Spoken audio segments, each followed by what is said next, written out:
Hello everyone, good afternoon. कैसे हैं आप सभी लोग। एवीएस स्टडी सेंटर में आपका स्वागत है। आप लोगों को पता होगा कि एग्ज़ाम जो है, जैसे कि आप कंपटेटिव लेवल का एग्ज़ाम देखें तो एग्जामिनेशंस जो होगा एसएसजीडी का, वो लगभग डेट बढ़ा दिया गया। बट हमें ये मतलब बेसिक कॉन्सेप्ट अगर जो आपको सीखना है तो आप इस वीडियो को ज़रूर देखें। और अगर जो आपको 12th पूरा कंप्लीट करना है बेसिक से लेकर के हाई लेवल तक, जिसमें क्या होता है, ग्रामर सेक्शंस पढ़ाया जाता है, वोकैबुलरी सेक्शंस पढ़ाया जाता है।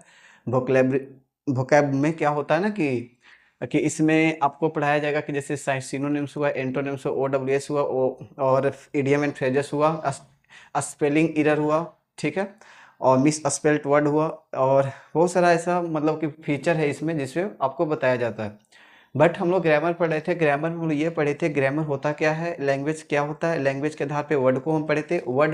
वर्ड के आधार पे हम लोग यूनिट्स को पढ़े थे। यूनिट्स में हम लोग पार्ट्स ऑफ स्पीच के बारे में जाने थे।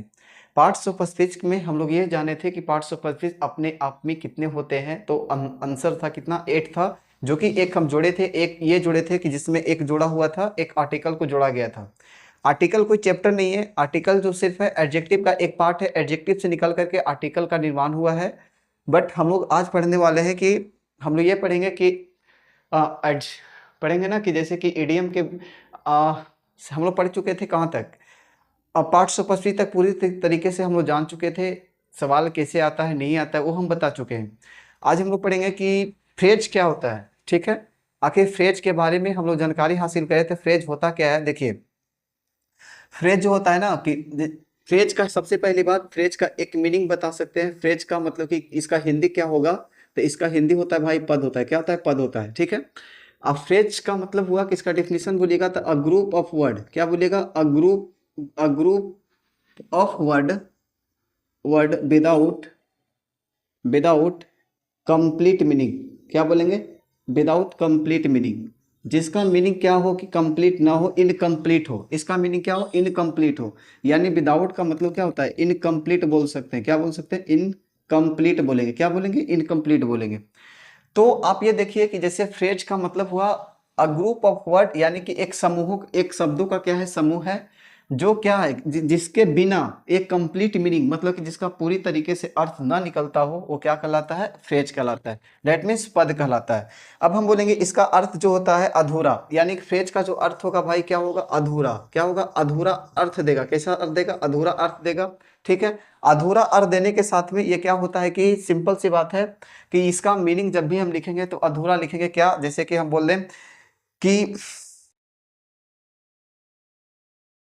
जैसे हम बोले ना कि इसमें कि जैसे हम बोले रूपाली, क्या बोले, रूपाली एंड रूपाली एंड प्रिया, या फिर आप लिख लीजिए पम्मी। क्या लिखे, पम्मी, रूपाली एंड पम्मी, ठीक है। जैसे हम लिखे बोल्ड एंड ब्यूटीफुल। क्या लिखे, bold and beautiful, bold and beautiful. या फिर हम लिख सकते हैं टुडे। क्या लिखेंगे, टुडे एंड टुमारो। क्या लिखेंगे, टुडे एंड टुमारो।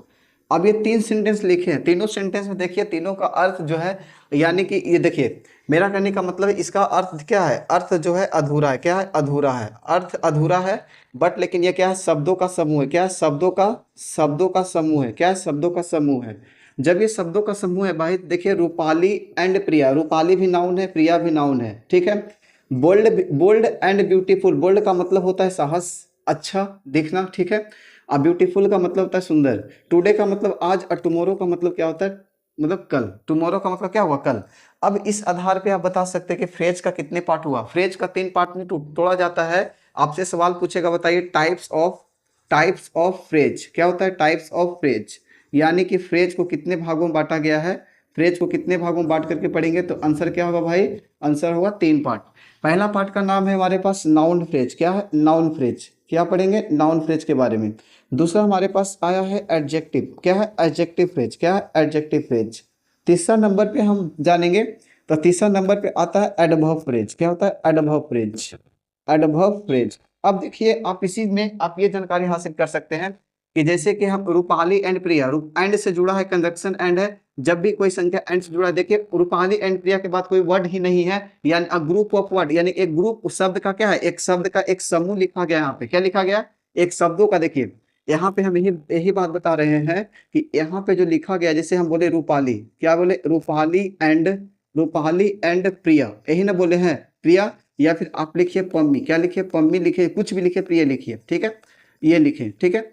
अब रूपाली एंड प्रिया लिखे हैं, तो अब देखिए ये शब्दों का क्या है, एक शब्दों का ग्रुप बना हुआ है, एक शब्दों का क्या है, ग्रुप बना हुआ है, लेकिन इसका मीनिंग जो है मतलब कंप्लीट नहीं, यानी इनकम्प्लीट है, क्या है, इनकम्प्लीट है, पूरी तरीके से कंप्लीट नहीं दर्शाया गया है।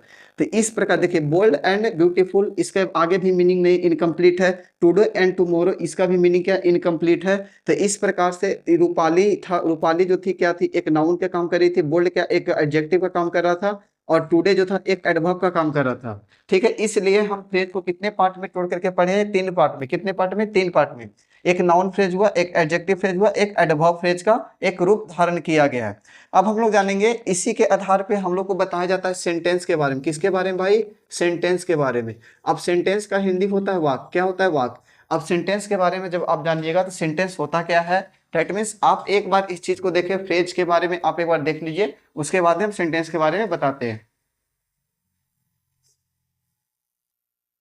देखिए, हम लोग बचपन में सेंटेंस को लंबा चौड़ा एक डिफिनीशन पढ़े थे, ये पढ़े थे कि लंबा चौड़ा डिफिनेशन पढ़ा जाता था, जो कि हम ये अभी आपको ये नहीं बताएंगे कि क्या आप पढ़ के आए हैं, नहीं आए हैं, बट हम आप लोग को यही बताएंगे कि जो भी है ये सेंटेंस जो है, सेंटेंस का डिफिनीशन देखा जाए तो हम बोल सकते हैं कि a group of word with complete meaning बोल सकते हैं। पहला डिफिनीशन ये हो सकता है। आप फ्रेज में क्या पढ़े, a group of word without complete meaning, यानी कि उसका मीनिंग जो था अनकंप्लीट था, इनकम्प्लीट था, उसका प्योर मीनिंग नहीं पता चलता। और इसका दूसरा डिफिनीशन आप देखिएगा तो इसका दूसरा डिफिनीशन होता है अरेंजमेंट। क्या होता है, अरेंजमेंट ऑफ वर्ड, यानी कि शब्दों का एक कैसा, मतलब कि सजाना, मतलब कि किस तरह से रखना है, वो उसके बारे में बताता है।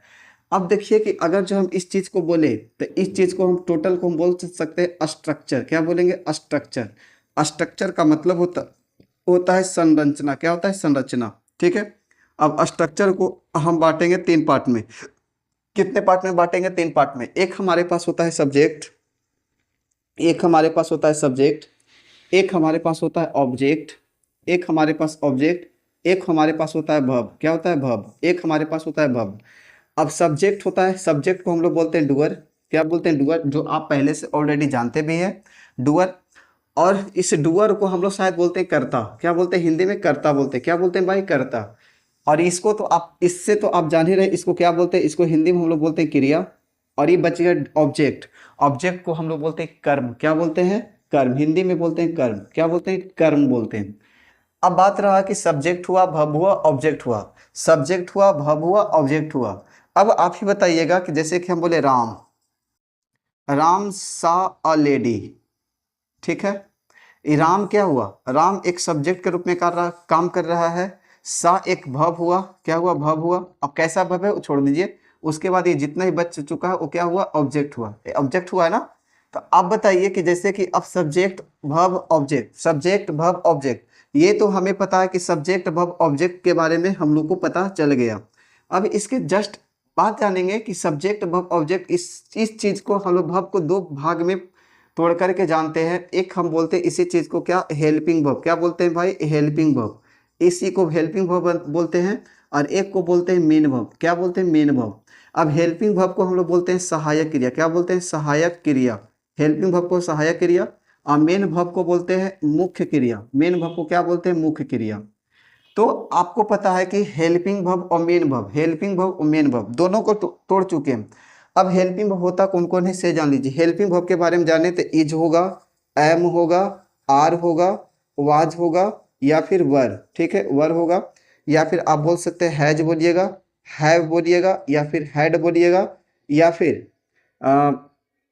हैव के बाद में, हेड के बाद में और भी कुछ वर्ब होगा इसके बाद, अब जो जानते हैं, जैसे कि आउट टू, ये भी एक क्या है, आउट टू हो गया। डेयर टू हुआ, ठीक है, डेयर टू हुआ। इसके आगे बढ़िएगा तो टोटल मिलाकर के 24 एक्जुलरी हेल्पिंग वर्ब का काम करता है। और हमारे पास बच चुका है मेन वर्ब। मेन वर्ब के बारे में हम ये जानेंगे, जैसे हमारे पास V1 हुआ, और V2, V3, V4 and V5। अब जानिए कि V1, V2, V3 तो जानते हैं। V1 के साथ में भाई अगर जो ING जोड़ते हैं तो बनता है V4, और V1 के साथ में S या ES जोड़ते हैं भाई तो बनता है V5। ठीक है, जैसे हम बोल रहे हैं प्ले, ठीक है, प्ले बोले हैं। जैसे हम बोले डू, जैसे बोले हैं रीड, क्या बोले, रीड बोले हैं। ठीक है, डू रीड हो गया। अब देखिए कैसे बनेगा, V2 बनेगा तो ये बन जाएगा प्लेड, ED जुटेगा प्लेड हो जाएगा। V3 ही बनेगा तो क्या बनेगा, ED जुटेगा प्लेड हो गया। V4 बनाएंगे तो प्लेइंग हुआ, क्या होगा, प्लेइंग होगा, V4 बन चुका है। अब V5 बनाएंगे तो क्या बनेगा, प्लेज, क्या बनेगा, प्लेज, ये V5 हो गया। तो इस प्रकार से क्या होता है कि हमारे पास ये मतलब पहचानने का एक तरीका दिया जाता है कि आप बताइए V1, V2, V3, V4 and V5। जब आगे बढ़ेंगे V6 तो V1 का काम करेगा, जब V7 बढ़ेंगे तो V2 का काम करेगा, V8 बढ़ेंगे तो V3 का काम करेगा। तो इस प्रकार से ये काम करते जाएगा। तो आप समझ चुके होंगे कि सेंटेंस का लंबा चौड़ा डिफिनेशन हम लोगों को कभी याद करना ही नहीं है, सिर्फ नॉर्मल हमें जानना है कि a group of word with complete meaning या फिर अरेंजमेंट ऑफ वर्ड। यानी कि देखिए कंप्लीट मीनिंग निकालना है तो हम क्या बताएंगे, जैसे हम बोले कि राजू, ठीक है, Raju is reading a book. जैसे हम बोले कि राजू बोले हैं, या फिर हम बोल रहे हैं कि Rupa is a reading a book, यही तो बोलना चाह रहे थे हम। ठीक है, रूपा, सबसे पहले रूपा को उठाइए। रूपा हमारे पास एक सब्जेक्ट का काम कर रही है। देखिए एक सब्जेक्ट का जो डूअर हुआ, ये सब्जेक्ट का काम कर रही है। इज एम आर जब आया है तो ये हमारे पास किसका काम करे, हेल्पिंग वर्ब का। किसका, हेल्पिंग वर्ब का। ये जो आया ये कहलाता है आर्टिकल। क्या कहलाता है, आर्टिकल। बच चुका है, रीड के साथ में ING जोड़े तो ये बना है V4, डेट मीन्स हम इसको बोलते हैं मेन वर्ब। क्या बोलते हैं, मेन वर्ब बोलते हैं। बच चुका अ बुक, क्या बचा है, बुक, क्या बचा है, बुक। यहाँ पे देखिए आर्टिकल है, यहाँ पे नहीं होगा। अब बुक बचा है तो बुक में क्या हो जाएगा, ऑब्जेक्ट। क्या हो जाएगा, ऑब्जेक्ट यानी कि क्या हुआ, ये कर्म हुआ। क्या हुआ भाई, कर्म हुआ। तो इस प्रकार से पूरा स्ट्रक्चर के बारे में समझना है और देखना है एक बार। अब देखिए गौर से, आखिर इसका ये मीनिंग अगर जो याद नहीं होता है तो आप इस डिफिनेशन को याद रखिएगा, arrangement of word with complete meaning. Arrangement of word with complete meaning that means आप सिंपल सी बात, अरेंजमेंट ऑफ वर्ड को जब हम बतोड़े हैं तो स्ट्रक्चर आया है, स्ट्रक्चर से सब्जेक्ट बना, सब्जेक्ट ऑब्जेक्ट, ऑब्जेक्ट ये भाव बना है। भाव को जब तोड़ा है तो एक हेल्पिंग भाव, एक मेन भाव बना है जो सहायक क्रिया, और मुख्य क्रिया बना है। सहायक क्रिया is, am are, was, were, has, have, had, ought to, dare to, ये सब बन चुका है। मस्ट बनता, शैल बनता, विल बनता, ठीक है, ये सब बनता। मेन वर्ब में जब जाते हैं तो V1, V2, V3, V4, V5 के रूप में लेता। जैसे डू का बनेगा, डू जब बनाइएगा तो डू का बनेगा डिड, V3 बनेगा डन, V4 बनेगा डूइंग, क्या बनेगा, डूइंग, और V5 बनेगा डज, क्या बनेगा, डज।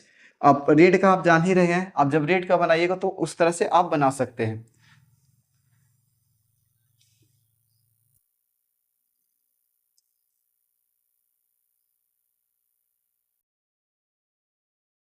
अब देखिए हमारे पास है सेंटेंस को बांटने का तरीका है। अब बांटेंगे काइंड्स ऑफ सेंटेंस, सेंटेंस का प्रकार। ठीक है, सबसे पहले हम बांटेंगे इसको फंक्शंस के आधार पर, फंक्शन बेसिस। किसके बेस पे, फंक्शंस बेस के आधार पे इसको बांटने का ध्यान में देंगे या सोचेंगे फंक्शंस के आधार पे इसको हम कैसे बांटेंगे। ठीक है, फंक्शंस के आधार पे सबसे पहला जो हमारे पास आएगा असर्टिव सेंटेंस, या फिर पहला आएगा असर्टिव, क्या आएगा, असर्टिव, पहला असर्टिव सेंटेंस, या फिर आप बोल सकते हैं इसी चीज को declarative sentence, declarative sentence, assertive या डिक्लेरेटिव सेंटेंस। सकारात्मक वाक्य होता है इसे असर्टिव बोलते हैं।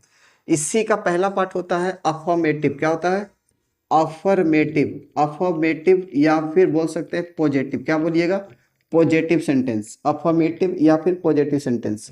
ये आपको ध्यान में रहना चाहिए कि जो हम असर्टिव को बांटे हैं पहला नंबर पे, हम इसी नंबर पे क्या बोलेंगे, इज, एम, आर जो भी हम प्रयोग करते हैं इसी पे स्ट्रक्चर बनता है। जब भी आपको कोई ट्रांसलेशन देगा तो आपको इसी पे क्या करना होगा, ट्रांसलेशन को बनाना पड़ेगा। हमें सिर्फ इसमें पॉजिटिव बातें दिखेगी, ना कि निगेटिव बातें दिखेगी। तो अफर्मेटिव में जब आप देखिएगा तो हमारे पास सबसे पहली बात इसका स्ट्रक्चर देखिएगा तो हमारे पास एक सब्जेक्ट होगा। ठीक है, सब्जेक्ट के बाद में हमारे पास हेल्पिंग वर्ब होगा, यानी कि हम बोल सकते हैं वर्ब होगा, और एक क्या होगा, ऑब्जेक्ट होगा। क्या होगा, ऑब्जेक्ट होगा। यानी कि अब वर्ब में क्या क्या होगा, तो एक वर्ब में हमारे पास हेल्पिंग वर्ब होगा और एक मेन वर्ब होगा। वर्ब में क्या होगा, एक सब्जेक्ट, ये हेल्पिंग वर्ब होगा और एक मेन वर्ब होगा। अब देखिए जैसे कि हम इसका एग्जाम्पल लेते हैं, तो एग्जाम्पल हम ले सकते हैं, उसने लता क्या ले सकते हैं, अश्लीलता सब्जेक्ट के रूप में तो ले ही सकते हैं। यानी अश्लीलता की जगह पे हम प्रोनाउन का यूज करें तो क्या यूज कर सकते हैं, सी कर सकते हैं कि नहीं। अब हमारे पास हेल्पिंग वर्ब लीजिए या फिर मेन वर्ब लीजिए। अश्लीलता हैज डन हर वर्क, क्या बोल सकते हैं, डन हर वर्क। अब देखिए, आप समझिए इस चीज को, क्या समझना है, ये अश्लीलता जो है यहाँ पे क्या है, अश्लीलता एक सब्जेक्ट का रूप में काम कर रही है जो हमारे पास एक हेल्पिंग वर्ब का काम किया है। डन जो है एक हमारे पास मेन वर्ब काम किया गया है। हर इसके लिए आया है जो यहाँ पे लड़की थी, ठीक है, प्रोनाउन का प्रयोग किया गया है। जैसे हम आपसे बोल दे करण हैज, जैसे हम बोले Kiran Kiran has done her work, done her work, ठीक है। या फिर हम बोल सकते हैं किरण हैज प्लेड गेम बोल सकते हैं, ठीक है। तो ये देखिए हमारे पास क्या, किरण हमारे पास एक सब्जेक्ट का काम करे जिसे हम क्या करते हैं, कर्ता कहते हैं। हैज हमारे पास हेल्पिंग वर्ब का काम किया गया, प्लेड हमारे पास मेन वर्ब का, और गेम जो है हमारे पास ऑब्जेक्ट का काम किया गया है। तो इस प्रकार से सेंटेंस को क्या हुआ, सेंटेंस का पहला फंक्शन था हमारे पास भाई असर्टिव सेंटेंस या डिक्लेरेटिव सेंटेंस का पहला अफर्मेटिव या पॉजिटिव सेंटेंस के रूप में देखे हैं, जिसे हम subject verb plus object, verb जो होगा हमारे पास क्या होगा, वर्ब होगा हमारे पास हेल्पिंग हो या फिर मेन वर्ब का काम करेगा। तो इस प्रकार से क्या है कि काइंड्स ऑफ सेंटेंस के बारे में पढ़े हैं। लेकिन एक बात याद रखिएगा कि अगर जो आप कहीं भी पढ़ते हैं दैट मैटर, वहाँ जब भी पढ़े तो आपको एकदम पूरी तरीके से ध्यान से पढ़िए कि आप कभी भी कहीं भी पढ़े भी भुलाने की जरूरत ना हो, या और रट करके मत पढ़े, रट करके पढ़िएगा। जैसे हम लोग आज से 5-6 साल पहले पढ़े थे, बहुत कुछ पढ़े थे, ठीक है। नाउन का डिफिनीशन रटे थे, आते आते हम लोग क्या हो गए, भूल गए। फिर प्रोनाउन का डिफिनीशन पढ़े, आते आते भूल गए। आज तक प्रोनाउन में हम लोग ये नहीं पता होगा जो हम लोग पीछे पढ़े थे, क्या पढ़े नहीं पढ़े जो, ठीक है। उस तरीके से आपको क्या करना है कि सेंटेंस में असर्टिव सेंटेंस को जब भी आप याद रखिए तो असर्टिव सेंटेंस में अफर्मेटिव सेंटेंस आता है, ठीक है। हम लोग सिंपल से आज से 6 साल पहले यही पढ़े थे, अफर्मेटिव सेंटेंस होता है या फिर एक पॉजिटिव सेंटेंस होता है, जिसे हम क्या कहते हैं, सकारात्मक वाक्य कहते हैं। क्या कहते हैं, सकारात्मक वाक्य कहते हैं, सकारात्मक वाक्य के नाम से इसे जाना जाता है, ठीक है भाई। तो इस तरह से क्या होता है, कहानी को पढ़े हम लोग और पढ़ा भी जाता है। तो आज की कहानी ही तक, नेक्स्ट कहानी जब हम लोग लाएंगे आगे। लेकिन हाँ, उन लोगों के लिए ज़्यादा जरूरी है जो 12 का एग्जाम 2027 में देंगे उनके लिए, ठीक है। तो वो लोग पढ़े। अगर जो हमारा वीडियो आप लोगों तक पहुंचता है तो शेयर कीजिए, लाइक कीजिए और सब्सक्राइब जरूर कीजिए, और फुल एंजॉय के साथ में, मस्ती के साथ में पढ़ते रहें, मस्त रहें, व्यस्त रहें हमेशा। और एग्ज़ाम आप लोग का भी नज़दीक आने वाला ही है, मार्च ख़त्म हो गया, अप्रैल आएगा। अप्रैल, मई, जून, जुलाई, अगस्त से जो आपका त्यौहार का फेस्टिवल्स का शुरुआत होगा वहाँ से चलते जाएगा, ठीक है।